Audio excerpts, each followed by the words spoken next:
Hello and welcome to the concept zone बच्चों। तो आज क्वाड्रेटिक इक्वेशन का जो एनसीईआरटी एग्जाम्पलर है उसके कुछ दो तीन अच्छे क्वेश्चंस हैं उसको मैं करा रहा हूं जो कि वर्डिंग प्रॉब्लम में आते हैं। तो देखिए यहाँ पे पहला क्वेश्चन आपको दिख रहा है, क्या है? If Zeba were younger by 5 years than she really is, then the square of her age would have been 11 more than 5 times her actual age. What is her age now? Let कर लो, यहाँ पे सॉल्यूशन कर रहे हो तो सबसे पहले लेट कर लो प्रेजेंट एज ऑफ जेबा। एज ऑफ जेबा ये सपोज कर लो कितना है बताओ, एक्स ईयर। अब बोला क्या है question, if Zeba were younger by 5 year, according to question, question क्या बोल रहा है? जेबा का जो एज है वो क्या है बताओ, वो क्या है? 5 year younger than she really is. तो एक्चुअल में उसका एज कितना है? एक्स, उससे वो 5 साल यंगर लगती है, ऐसा बोल रहा है, यंगर है। जेबा were younger by 5 year than she really is, then the square of her age, तो इसके एज का जो स्क्वायर है, her age would have been 11 more than, would have been 11 more than 5 times 5 into her actual age. Her actual age क्या है बताओ? X. समझ में आया बात? क्या बोला है? जेबा का प्रेजेंट एज एक्स है, अब उसका जो एज है वो 5 साल यंगर लग रही है, उसका स्क्वायर जो है वो 11 मोर देन है 5 टाइम्स हर एक्चुअल एज। इसको पढ़ के देखो, Zeba were younger by 5 year than she really is. तो सी रियली इज कितना है? एक्स, उसे कितना लग रही है? 5 साल younger, x minus 5। Then the square of her age, तो इसका जो स्क्वायर है इक्वल है किसके बताओ? 11 more than, 11 more than 5 times, 5 times her actual age. Her actual age क्या है बताओ? एक्स। समझ में आ गया होगा? तो इसको आप लिख सकते हो डायरेक्टली 5x। ओपन करो, सॉल्व करो, आंसर है। कैसे? a माइनस बी का होल स्क्वायर, तो A square minus 2ab plus B square equals to 11 plus 5x। Solve करो, X square minus 10x plus 25 plus 5x इधर आएगा तो माइनस 5x प्लस 11 इधर आएगा तो माइनस 11 इक्वल्स टू 0। अब एक्स स्क्वायर है minus 10x minus 5x minus 15x होगा, 25 में 11 माइनस होगा तो क्या बचेगा? 14 इक्वल्स टू 0। अब अपना वही स्टेप फॉलो करो। क्या करते हैं अपन? फर्स्ट टर्म को लास्ट टर्म से मल्टीप्लाई, तो कितना हो गया? 14x square. सेकंड स्टेप क्या है अपना? मिडिल टर्म को लिखते हैं, मिडिल टर्म को लिख दिए, उसके बाद दो खाली जगह छोड़ दिए, यस। उसके थर्ड स्टेप में नंबर को चोरी करते हैं, 14 को चोरी करते हैं। अब 14 को लिख सकते हैं क्या बताओ? इसको अपन लिख सकते हैं 14 1 14। अब 14 में 1 ऐड करोगे तो कितना आएगा? 15, बट माइनस चाहिए तो माइनस 14x माइनस 1x, काम खत्म। X square minus 14x minus 1x plus 14 equals to 0। अब पेयर्स बना लो इसका, दोनों में कॉमन क्या हो रहा है? x। तो x माइनस 14, यहाँ पे माइनस 1 है तो कॉमन निकाल लो, कुछ और कॉमन नहीं हो रहा है, तो x माइनस 14 है तो ये भी आएगा x माइनस 14 इक्वल्स टू हो जाएगा 0। अब x माइनस 14 कॉमन निकालो, तो x माइनस 14 कॉमन, अब बचेगा यहाँ पे x, यहाँ बचेगा माइनस 1 इक्वल टू क्या हो गया? 0। x का वैल्यू कितना आएगा? माइनस 14 इधर आके प्लस 14, माइनस 1 इधर आके इधर आ जाएगा प्लस 1। अब देखो, 1 साल की तो जेबा नहीं होगी, ठीक है? यदि 1 साल की जेबा होगी तो 5 साल कम लगेगी तो नेगेटिव हो जाएगा, ये चीज तो पॉसिबल नहीं है ना? इस कारण यहाँ पे सो बोल सकते हो प्रेजेंट एज ऑफ जेबा एज कितना है बताओ? 14 ईयर, 14 साल की है वो, ठीक है? ओके, तो उम्मीद करता हूँ ये क्वेश्चन आपको समझ में आया होगा। बड़ा प्यारा सवाल है। अब इससे भी थोड़ा सा अजीब क्वेश्चन है ये वाला, एज प्रॉब्लम में ये प्राइम क्वेश्चन है आपके क्लास में, इसको भी आप बना लेते हो तो आपको मजा आ जाएगा, ठीक है? बढ़िया सवाल है वो भी, ठीक है? इसको मिटाता हूँ मैं सॉल्यूशन को, आपको इसको नोट कर लेना वीडियो को ब्रेक करके, या फिर समझ गए हो तो खुद से सॉल्व कर लेना, ठीक है? ओके, अब यहाँ पे आपके सामने सेकंड क्वेश्चन क्या बोल रहा है, इसको एक बार पढ़ो फिर उसका सॉल्यूशन करेंगे। तो सेकंड क्वेश्चन बोल रहा है, a present age of Asha is 2 more than square of her daughter's Nisha age. ठीक है, निशा का एज अपने को पता नहीं हो, उसको सपोज कर लेते हैं लेट निशा एज, प्रेजेंट एज कितना है x। देन आशा का जो एज है, आशा एज हो जाएगा, वो क्या होगा, क्वेश्चन को फिर से पढ़ो। प्रेजेंट एज ऑफ आशा, आशा का जो प्रेजेंट एज है वो क्या है, 2 मोर देन, 2 मोर देन, तो 2 मोर देन मतलब 2 plus 2 more than the square of her daughter's Nisha age, तो डॉटर निशा का एज कितना है x, उसका स्क्वायर का 2 मोर देन है, ऐसा बोला है। ठीक है, आशा के समझ में आ गया। अब क्या लिखा है आगे, when Nisha grows to her mother's present age, तो अब देखो when Nisha grows to her mother, mother कौन है, Asha, present age, then Nisha का एज क्या हो जाएगा, तो निशा का एज हो जाएगा, निशा का एज हो जाएगा कितना बताओ, तो निशा का जो एज है वो अपने मम्मी के एज के बराबर हो जाएगा, तो निशा का एज ये हो जाएगा 2 प्लस एक्स स्क्वायर हो जाएगा। ठीक है, देन बोला है क्या है, हम बताओ, देन बोला है आगे, Asha's age would be 1 year less than 10 times the present age of Nisha. Then Asha का एज कितना हो जाएगा, आशा का एज हो जाएगा, क्या बोला है, फिर से एक बार पढ़ो यहाँ पे, क्या बोला है, 1 year less than 10 times present age of Nisha, तो 10 times present age of Nisha कितना है, x, उससे 1 साल कम हो जाता है। ठीक है, अब समझने की बात यह है यहाँ पे इक्वेशन कैसे बनेगा, एक बार और पढ़ के देखो, क्वेश्चन जो लिखा है वही लिखा होगा। क्या लिखा है, at present age of Asha, ठीक है, 2 more than the square of her daughter's Nisha age, तो निशा का एज में सपोज कर लिया x, तो आशा का एज क्या हो गया, 2 more than, 2 more than, more than मतलब प्लस, क्या बोला है, square of daughter's Nisha age, square of daughter's Nisha age हो गया। अब क्या लिखा है, अब लिखा है when Nisha grows to her mother's present age, when Nisha grows to her mother's present age, तो निशा का एज क्या हो जाएगा, मदर के प्रेजेंट एज के बराबर हो जाएगा। देन आशा का एज क्या होता है, वो होता है 1 less than 10 times present age of Nisha, ऐसा हो जाता है बोले। तो एक बात बताओ, निशा कितना ग्रो की, निशा शुरू में, निशा का प्रेजेंट एज ये है, निशा का प्रेजेंट एज ये है, निशा ग्रो कितना की, तो निशा 1 से ग्रो करके इतना हो गया, मतलब मान के चलो आपका प्रेजेंट एज कितना है, अभी मान लेते हैं 15 ईयर, कितना है, 15 ईयर आपको प्रेजेंट एज है। अब सीधी सी बात है, जब आपके अपने मम्मी की उम्र का होगा तो क्या होगा, यदि आपका एज 15 है तो आपकी मम्मी का एज मान के चलो 14 है, 40 है, तो आप, ये आप हो, ठीक है, ये आप हो, आपका एज 15 है, जब आप 40 के हो जाओगे, अपने मम्मी के एज के बराबर हो जाओगे, मम्मी का एज है मान के चलो, इसके बराबर हो जाओगे, तो आप कितना ग्रो किए, तो 15 से बढ़ के कितना आ गए, 40, इसका मतलब ग्रो कितना किया, 40 माइनस 15, कितना ग्रो किए बताओ, 25,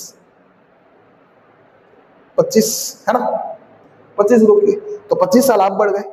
तो जब आपका एज 40 होगा तो आपके मम्मी का एज क्या होगा, ये मम्मी का एज है, तो मम्मी का एज कितना बढ़ जाएगा, जितना आप ग्रो किए हो, 25 साल ग्रो किए हो, तो मम्मी का एज कितना हो जाएगा बताओ, 65। समझो बात, ये आपका एज है, आपके मम्मी का एज है, जब आपका एज मम्मी के एज के बराबर हो जाएगा तो मम्मी का एज भी तो आपके इतना बढ़ेगा, तो आप कितना साल बाद मम्मी के एज के बराबर हो जाओगे, 25 साल बाद, तो आप 25 साल बाद 40 के हो जाओगे, तो मम्मी 25 साल बाद क्या हो जाएगी, 40 से 65 हो जाएगी। समझ रहे हो बात, तो आप ग्रो किए उसको कैसे निकाले, आपका एज प्रेजेंट एज ये है, लेकिन मम्मी के एज के बराबर हो गए, तो आप यहाँ से ग्रो करके यहाँ तक पहुंचे, इसका मतलब सीधी सी बात है, आप ग्रो कितना किए, ये वाला एज माइनस ये वाला एज, जो ग्रोथ, ये ग्रोथ एज है, ये आपका प्रेजेंट है, उसको इसको माइनस कर दिए, इतना ग्रो किए। तो आप देखो, आप x में हो, आप x में हो मतलब 15 में थे तो यहाँ पे x में हो, अब ग्रो करके 40 में होना है तो यहाँ तक हो गए, तो ग्रो कैसे निकाले, ग्रोथ को कैसे निकाले, इसमें से इसको माइनस करके, 40 में 15 माइनस करके, तो 40 में 15 माइनस किया तो ग्रोथ आया कि नहीं आया, तो निशा ग्रोथ कितना की, निशा ग्रोथ की 1 से यहाँ तक आई, तो इसमें से इसको माइनस कर देंगे, तो यहाँ पे जो ग्रोथ है ना, निशा जो है वो कितना ईयर का है, तो ग्रोथ ऑफ निशा जो है वो कितना है, 2 प्लस एक्स स्क्वायर में आप माइनस कर दो, किसको पता है, x, इतना ईयर ग्रोथ है, मतलब कि निशा का प्रेजेंट एज इतना था, अब इस एज में इतना एज बढ़ गया मतलब इसमें जोड़ के देखो, ये वाला एज में 2x स्क्वायर माइनस x में आप ये वाला एज को जोड़ोगे तो ये कटेगा तो क्या आ जाएगा, 2 प्लस एक्स स्क्वायर, यही तो है, तो ग्रोथ आया कि नहीं आया, यस, तो ग्रोथ है, ठीक है, यहाँ पे देखो ना, यहाँ 15 साल था आपका, फिर 40 साल हो गए, तो ग्रोथ कितना हुआ, 40 माइनस 15, 25 आ गया। तो आपका प्रेजेंट एज ये है, ग्रोथ कितना हुआ, यहाँ तक हो गए, तो ग्रोथ कितना हुआ, तो इसमें से आप इसको माइनस कर देते, इतना साल का ग्रोथ हुआ। तो एक बात बताओ, जब आप 40 साल के हुए थे तो मम्मी 65 साल की हो गई थी, क्योंकि आप 25 साल बढ़े तो मम्मी भी 25 साल बढ़ गई वैसे ही। तो एक बात बताओ, आप इतना बढ़े, निशा कितना बढ़ी, निशा बढ़ी इतना, इतना एज बढ़ा है निशा का, तो मम्मी का भी एज तो यहाँ से बढ़ के इतना बढ़ेगा। तो मम्मी का एज जो है वो कितना है, तो मम्मी का एज जो है, आशा का एज जो है 10x माइनस 1 है, तो पहले कितना था, इतना था, तो पहले इतना था, तो इसमें इतना साल ग्रोथ होगा मम्मी का भी, तो इसमें इतना साल मम्मी का ग्रोथ होगा तो इसके बराबर आ जाएगा। इसका मतलब ये क्या है, 2 प्लस एक्स स्क्वायर, इसमें ग्रोथ कितना हुआ, मम्मी का प्रेजेंट एज था ये, तो अब निशा इतना साल बढ़ गई तो मम्मी भी इतना साल बढ़ेगी। ठीक है, देखो आशा का प्रेजेंट एज एक्स था, इतना साल बढ़ा तो कितना हो गया, इतना। वैसे ही आशा का एज 2 प्लस एक्स स्क्वायर है, अब आशा भी जो मम्मी है वो उतना ही साल बढ़ेगी जितना निशा बढ़ी है, तो निशा बढ़ी है इतना साल बढ़ी है, तो ये भी बढ़ जाएगा इनका एज, तो जुड़ जाएगा कितना, 2 plus x square minus x, और ये इक्वल आ जाएगा किसके बताओ, 10x माइनस 1 के। अब ये एक्स स्क्वायर कितना होता है, 2x स्क्वायर, फिर यहाँ पे कितना है माइनस एक्स, 2 और 2 जोड़ कितना होता है 4, 10x इधर आएगा तो माइनस 10x, माइनस 1 इधर आएगा तो प्लस 1 इक्वल टू 0। अब 2x स्क्वायर है यहाँ पे, minus x minus 10x minus 11x, 4 plus 1 कितना हो गया 5 इक्वल टू 0।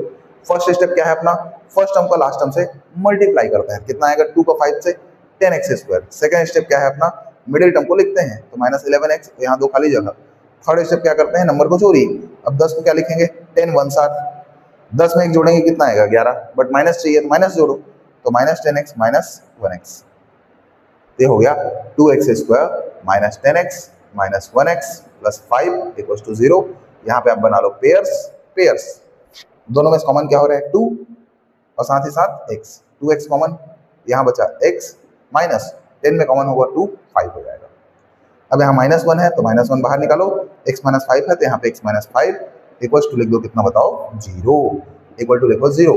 अब x माइनस 5 कॉमन, तो x minus 5 equal into 2x minus 1, 2x minus 1 equal to 0, तो x का वैल्यू कितना आएगा माइनस 5 इधर आके प्लस 5, माइनस 1 इधर आके प्लस 1, 2 मल्टीप्लाई में इधर आके डिवाइड में 5 और 1/2।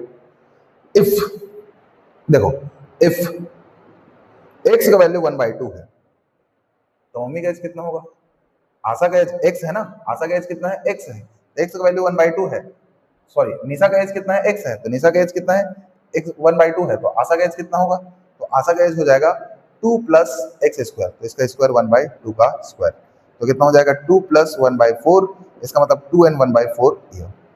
इसका मतलब समझते हो, बेटी आधा साल की है, 1/2 मतलब हाफ, तो निशा का एज कितना है हाफ ईयर, और मम्मी का एज कितना हो जाएगा, तो आशा का एज कितना आ रहा है बताओ 2 and 1/4 समझ रहे हो, प्राकृतिक नियम को खिलवाड़ कर देगा ये। ठीक है, बोलने का मतलब ये है कि भाई ये नेचुरली पॉसिबल नहीं है, आधा साल की बेटी और 2.5 साल की मम्मी, ये पॉसिबल है क्या, बिल्कुल भी पॉसिबल नहीं है, ऐसा असंभव है। ठीक है, तो याद रखना यहाँ पे ये आंसर नहीं होगा, तो half can not be possible, तो इस कारण यहाँ पे क्या होगा, हाँ यहाँ पे क्या होगा, निशा का जो एज है, निशा का जो एज है वो कितना हो जाएगा बताओ 5 ईयर हो जाएगा, 5 ईयर, और आशा का जो एज होगा वो हो जाएगा आपका कितना 2 प्लस 5 का स्क्वायर, 5 का स्क्वायर ये आ जाएगा 27 ईयर।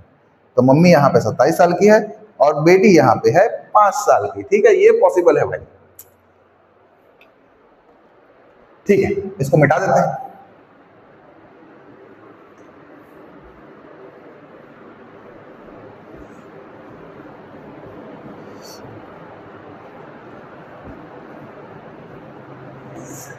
देखो लास्ट क्वेश्चन, ठीक है, इन तीनों में का थर्ड वाला भी बहुत अच्छा है, एनसीईआरटी एग्जाम्पलर का है, क्वेश्चन को आप देखेंगे तो पता चल जाएगा। उसका सॉल्यूशन करते हैं। तो क्या लिखा है, एट द टाइम, इधर को मिटा देता हूं जिससे आपका फोकस क्वेश्चन में ही रहे।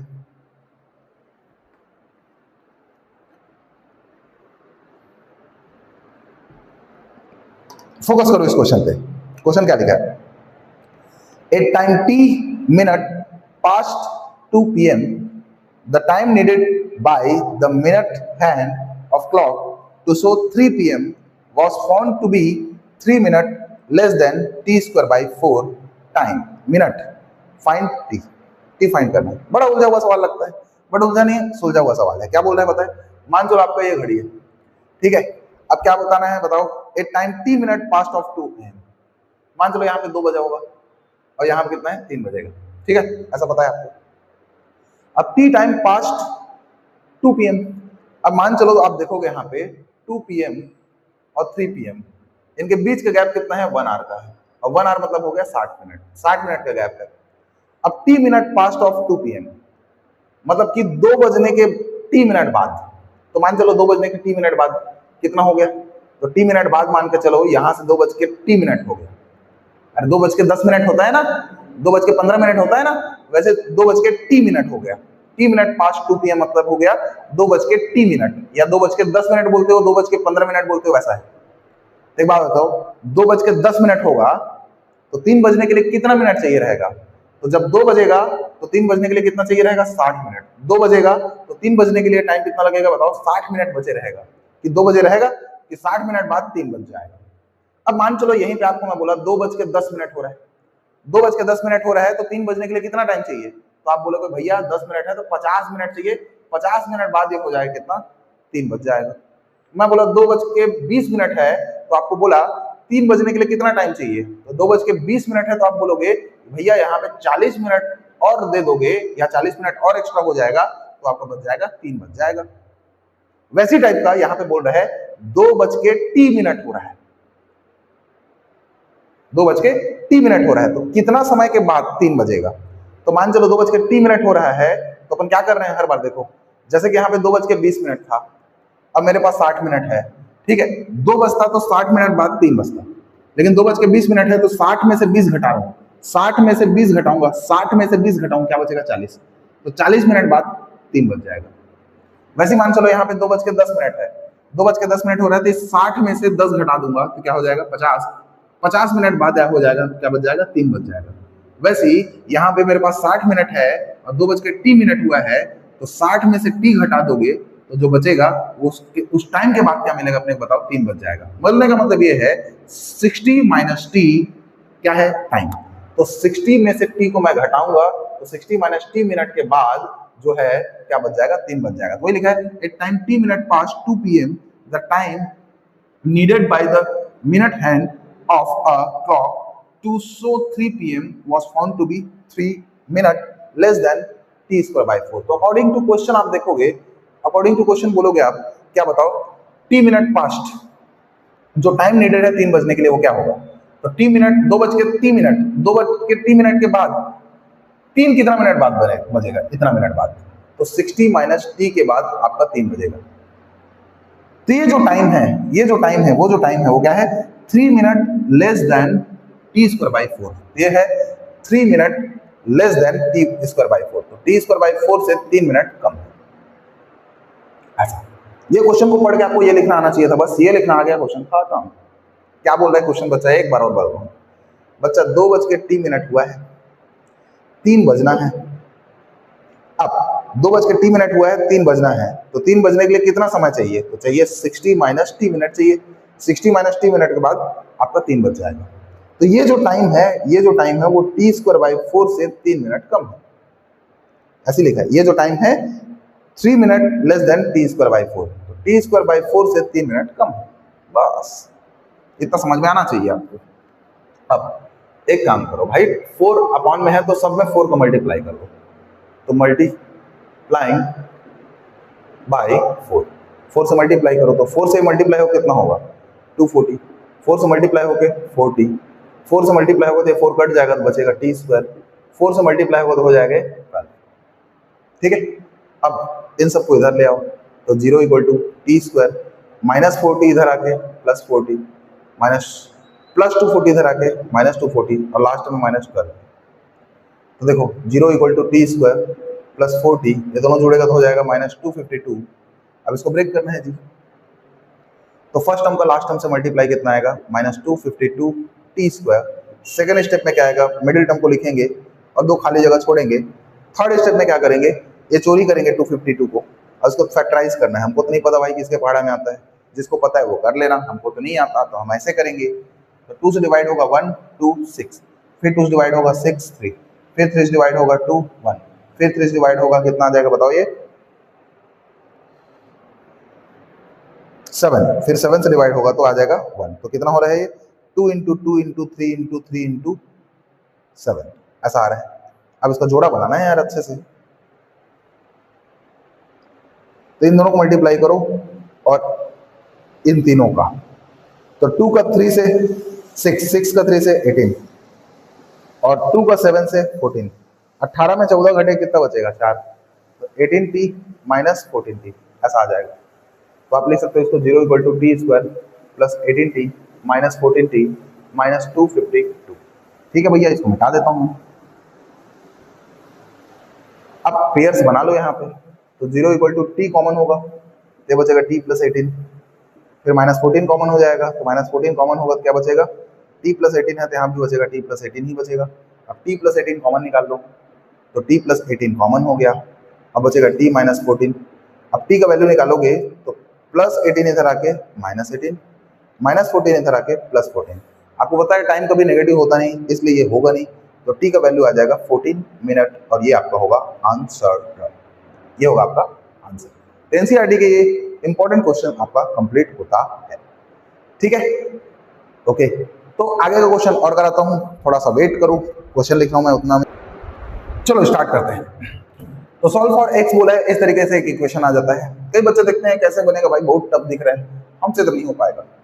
मतलब रिप्रेजेंटेशन क्वेश्चन कैसा है कि बच्चे बनाना ही ना चाहें, बट आसान है बच्चों, बड़ी बात नहीं है। देखो मैं करा रहा हूँ इसको।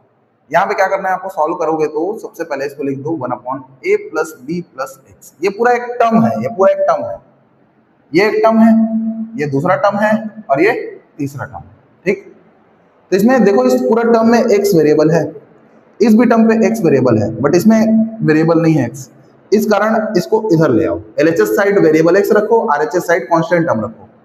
तो 1/a plus b plus x है, तो मैं 1/x को इधर लाऊंगा तो माइनस 1/x होगा, इधर बचेगा 1/a प्लस 1/b।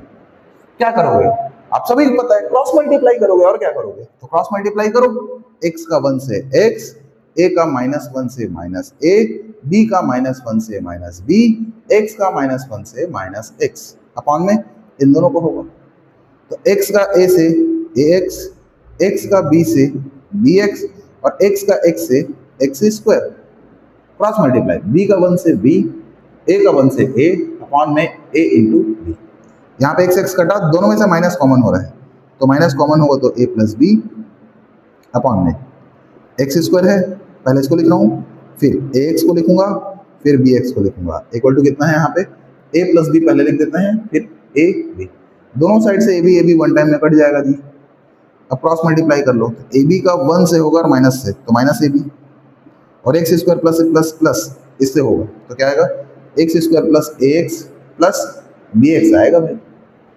अब देखो इसको माइनस से उधर ले जाओ, तो यहाँ पे 0 x square plus ax plus bx minus से इधर आके प्लस ab। ठीक है, थोड़ा मिटाते हैं यहाँ पे, इतना बन जाएगा। अब देखो यहाँ पे 0 है, इन दोनों का पेयर्स बनाओ, इन दोनों का पेयर्स बनाओ, दोनों में कॉमन क्या हो रहा है x, तो x कॉमन तो बचेगा x प्लस a प्लस इन दोनों में कॉमन क्या हो रहा है देखो, तो b कॉमन हो रहा है, b कॉमन तो x प्लस a बचेगा, तो b कॉमन है तो x प्लस a बचेगा। अब x प्लस a कॉमन, तो x प्लस a कॉमन, तो ब्रैकेट बचेगा x प्लस b। अब x का वैल्यू निकालूं तो प्लस a इधर आएगा तो माइनस a, प्लस b इधर आएगा तो माइनस b, ये दोनों क्या होगा आपका आंसर, ये क्या होगा आपका आंसर। इस तरीके से आप इसको बना सकते थे। ठीक है, ओके। अब ये बड़ा प्यारा सवाल है, अप स्ट्रीम डाउन स्ट्रीम वाला क्वेश्चंस बहुत आते हैं।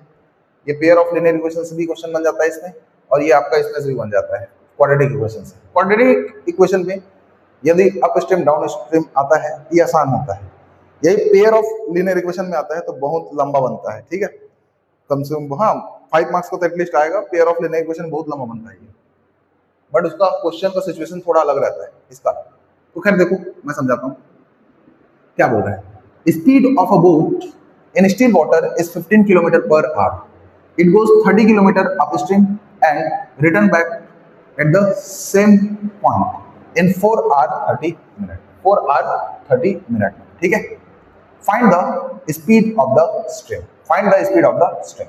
लेट कर लेते हैं, let speed of stream suppose कर लेते हैं कितना बताओ, x किलोमीटर पर आर। और मेरे को गिवन क्या है, मेरे को गिवन है यहाँ पे speed of boat in still water, speed of boat ये मेरे को दिया है इन रुका हुआ पानी पे, स्टिल वाटर। तो रुका हुआ पानी पे कितना है बताओ, 15 किलोमीटर पर आर, 15 किलोमीटर पर आर। तो सीधी सी बात है, यहाँ पे आपको बताना है क्या, आपको दो सिचुएशन बताना है, एक अप स्ट्रीम का और दूसरा डाउन स्ट्रीम का, ठीक है। अब देखो ना, अप स्ट्रीम मतलब कि पानी के बहाव के ऊपर चढ़ना, मान चलो ऐसे बहाव हो रहा है, पानी ऐसे बहते जा रहा है, पानी इस डायरेक्शन में बह रहा है, आपका नाव यहाँ पे है। अब आपका नाव यदि इस साइड जा रहा है, आपका बोट इधर जा रहा है, तो ये आपका कहलाएगा अप स्ट्रीम। अप स्ट्रीम मतलब पानी के ऊपर आप चढ़ रहे हो, पानी उधर फ्लो हो रहा है लेकिन आप उसके ऊपर चढ़ रहे हो। और डाउन स्ट्रीम मतलब क्या है, पानी इधर बह रहा है और आपका बोट यहाँ पे है और आपका बोट इस डायरेक्शन जा रहा है और पानी भी इस डायरेक्शन बह रहा है, ये डाउन स्ट्रीम है। इसको बोलते हैं अपन डाउन स्ट्रीम बोलते हैं। अप स्ट्रीम में क्या होता है, पानी का बहाव का स्पीड मान लो x है और आपके बोट का स्पीड मान लो y है, तो अप स्ट्रीम में घट जाएगा स्पीड, तो आपका बोट का स्पीड माइनस हो जाएगा क्या, पानी के बहाव का स्पीड। अब डाउन स्ट्रीम में क्या होता है, ये आपका स्पीड है x और ये पानी के बहाव का स्पीड, तो ये दोनों जुड़ जाएगा, तो x प्लस वाई हो जाता है। याद रखना, डाउन स्ट्रीम में स्पीड जुड़ते हैं, किसका किसका, पानी के बहाव का और आपके बोट का। और अप स्ट्रीम में घटते हैं, तो घटता क्या है, बोट के स्पीड से पानी के बहाव का स्पीड घट जाएगा, तो ऐसे घटा लेंगे। तो यहाँ पे वो दो सिचुएशन दिया है, तो आप सबसे पहला केस लेके चलो, फर्स्ट वाला क्या, अप स्ट्रीम के लिए। किसके लिए, अप स्ट्रीम के लिए। तो अप स्ट्रीम पे आपका स्पीड क्या हो जाएगा, तो आपका स्पीड जो है कितना, बोट का स्पीड 15 है और स्ट्रीम बहाव का स्पीड x है, तो अप स्ट्रीम में घटता है, तो इसमें से घटेगा तो 15 माइनस x हो जाएगा। उसका टाइम कितना है, तो टाइम आप देखोगे तो टाइम आपको कितना लग रहा है, मान लो नहीं पता तो आप t1 लिख लो, टाइम बाद में देखना, पहले डिस्टेंस लिख लो। तो डिस्टेंस कितना चल रहे हो, तो अप स्ट्रीम में आप जा रहे हो 30 किलोमीटर, कितना जा रहे हो, 30 किलोमीटर जा रहे हो, तो टाइम आराम से निकाल सकते हो आप। तो टाइम क्या होता है, टाइम होता है आपका डिस्टेंस अपॉन स्पीड। क्या होता है, डिस्टेंस अपॉन स्पीड। क्यों, क्योंकि speed equal to distance upon time, speed equal to distance upon time, तो टाइम इक्वल टू क्या होगा, डिस्टेंस अपॉन स्पीड होगा, सिंपल सा कहानी, ठीक है। अब डिस्टेंस कितना है आपका 30 और स्पीड कितना है आपका 15 माइनस एक्स, ये हो गया टाइम। केस नंबर 2 क्या है बताओ, तो केस नंबर 2 है आपका डाउन स्ट्रीम। डाउन स्ट्रीम मतलब रिटर्न बैक कर रहे हैं ना, रिटर्न बैक मतलब वो वापस पानी के बहाव के डायरेक्शन जाएगा। तो डाउन स्ट्रीम मतलब क्या हो गया, उसका पानी का बहाव का स्पीड क्या होगा बताओ, है ना, जुड़ जाएगा, स्पीड जुड़ जाएगा, किसका, बोट का पानी के बहाव के साथ स्पीड जुड़ जाएगा डाउन स्ट्रीम पे। तो डाउन स्ट्रीम पे आप देखो स्पीड जो होगा वो जुड़ जाएगा। इसका मतलब, कहने का मतलब ये है, स्पीड कितना है 15, किसका, बोट का, और पानी के बहाव का स्पीड x, तो ये दोनों जुड़ जाएगा, तो स्पीड बढ़ जाएगा 15 प्लस x, आप जल्दी बहोगे। वो तैरते हो, याद है नहीं जी, नदी में तैरने जाते हो, तो जब पानी बह रहा है उसके अपोजिट डायरेक्शन में जब तैरते हो तो एकदम स्लो हो जाते हो। अब मान चलो पानी बह रहा है, उसी डायरेक्शन में तैरते हो, बहुत जल्दी आगे बढ़ते हो, बस वही है अप स्ट्रीम डाउन स्ट्रीम। और डिस्टेंस कितना चलेगा, तो आपको क्या बोला है यहाँ पे, रिटर्न बैक। क्या बोला है, रिटर्न बैक मतलब जहां से आप गए थे अप स्ट्रीम में, स्टार्ट करके अप स्ट्रीम में जितना दूर गए 30 किलोमीटर, तो वापस आओगे तो कितना आओगे, 30 किलोमीटर ही तो आओगे, तो डिस्टेंस भी कितना होगा, 30 किलोमीटर। तो यहाँ पे टाइम निकालेंगे, तो यहाँ पर टाइम कितना हो जाएगा बताओ, तो यहाँ पर भी टाइम डिस्टेंस अपॉन स्पीड होगा, तो डिस्टेंस कितना है 30 और स्पीड कितना है यहाँ पर 15 प्लस एक्स। तो ये अप स्ट्रीम और डाउन स्ट्रीम दोनों को मिला कितना टाइम लगता है आपको, 4 आवर 30 मिनट। कितना लगता है, 4 आवर 30 मिनट। मैं इसको मिटा देता हूँ फिर सॉल्व करते हैं। 4 आवर 30 मिनट लगता है। ठीक है भैया, देखते हैं और समझते हैं।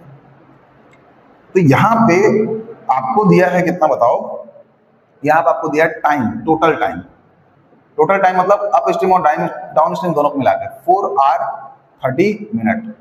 इसका मतलब क्या होता है, इसका मतलब होता है आपका टोटल टाइम में केस 1 का टाइम और केस 2 का टाइम, दोनों टाइम आपको जुड़ जाएगा। यहाँ पे दोनों टाइम यहाँ पे जुड़ेगा तो क्या होगा, ये है आपका 30/15 माइनस एक्स, और वो वाला टाइम है 30/15 प्लस एक्स। ठीक है, ये दोनों टाइम, ये वाला टाइम अप स्ट्रीम, ये डाउन स्ट्रीम, दोनों टाइम को आप जोड़ दोगे तो ये टोटल टाइम हो जाएगा 4 आवर 30 मिनट। तो 4 आवर, अब मिनट में, भाई मिनट में है तो जानते हैं अपन 30 मिनट को बोलते हैं अपन आधा घंटा, 30 मिनट को बोलते हैं अपन आधा घंटा, तो ये आधा घंटा हो जाएगा कितना, हाफ आवर। कितना हो जाएगा, हाफ आवर। यहाँ पे क्या हो जाएगा 30 कॉमन, तो 30 कॉमन हुआ तो बचा 1/15 minus x plus 1/15 plus x. अब इसको मैं सॉल्व करता हूं तो 4 का 2 से मल्टीप्लाई होता है 8, 8 प्लस 1 हो जाएगा आपका 9, 9/2 r हो जाएगा। तो r को हटा दो। अब क्या करो, यहाँ पे क्रॉस मल्टीप्लाई, तो 30 है। 15 प्लस एक्स का 1 से होगा तो 15 प्लस एक्स, 15 माइनस एक्स का 1 से होगा तो 15 माइनस एक्स, और ये दोनों का एक दूसरे से होगा तो a minus b, a plus b, ये हो जाएगा a square minus b square equals to 9/2। तो यहाँ पे आपका एक्स एक्स कैंसल आउट, तो क्या हो जाएगा यहाँ पे 30 और 15 और 15 हो जुड़ कितना हो जाएगा आपका 30। अब यहाँ पे 15 का स्क्वायर हो जाएगा आपका 225 minus x square equals to 9/2। अब इन दोनों का मल्टीप्लाई कितना हो जाएगा आपका 900 upon 225 minus x square equals to 9/2। अब ये 9 से कटेगा 1 टाइम में, ये 9 से कटेगा 100 टाइम पे। आपको क्या करना है, आप क्रॉस मल्टीप्लाई, तो आपका 2 का 100 से होगा तो कितना आ जाएगा 200 equals to 225 minus x square का 1 से होगा तो कितना आएगा 225 माइनस एक्स स्क्वायर। अब माइनस एक्स स्क्वायर को आप इधर लाओ, इसको उधर ले जाओ, तो माइनस एक्स स्क्वायर इधर आएगा तो प्लस, प्लस 200 उधर जाएगा तो क्या हो जाएगा माइनस। अब एक्स स्क्वायर इक्वल टू, ये घटेगा तो कितना बचेगा 25, तो एक्स इक्वल टू आ जाएगा प्लस माइनस रूट 25। जब स्क्वायर को इधर ले जाते हैं तो प्लस माइनस रूट लगाते हैं, तो प्लस माइनस 5 हो जाएगा रूट से बाहर। अब आप जानते हो स्पीड कभी नेगेटिव नहीं होता, स्पीड कभी नेगेटिव नहीं होता, तो माइनस तो आएगा नहीं, प्लस आएगा।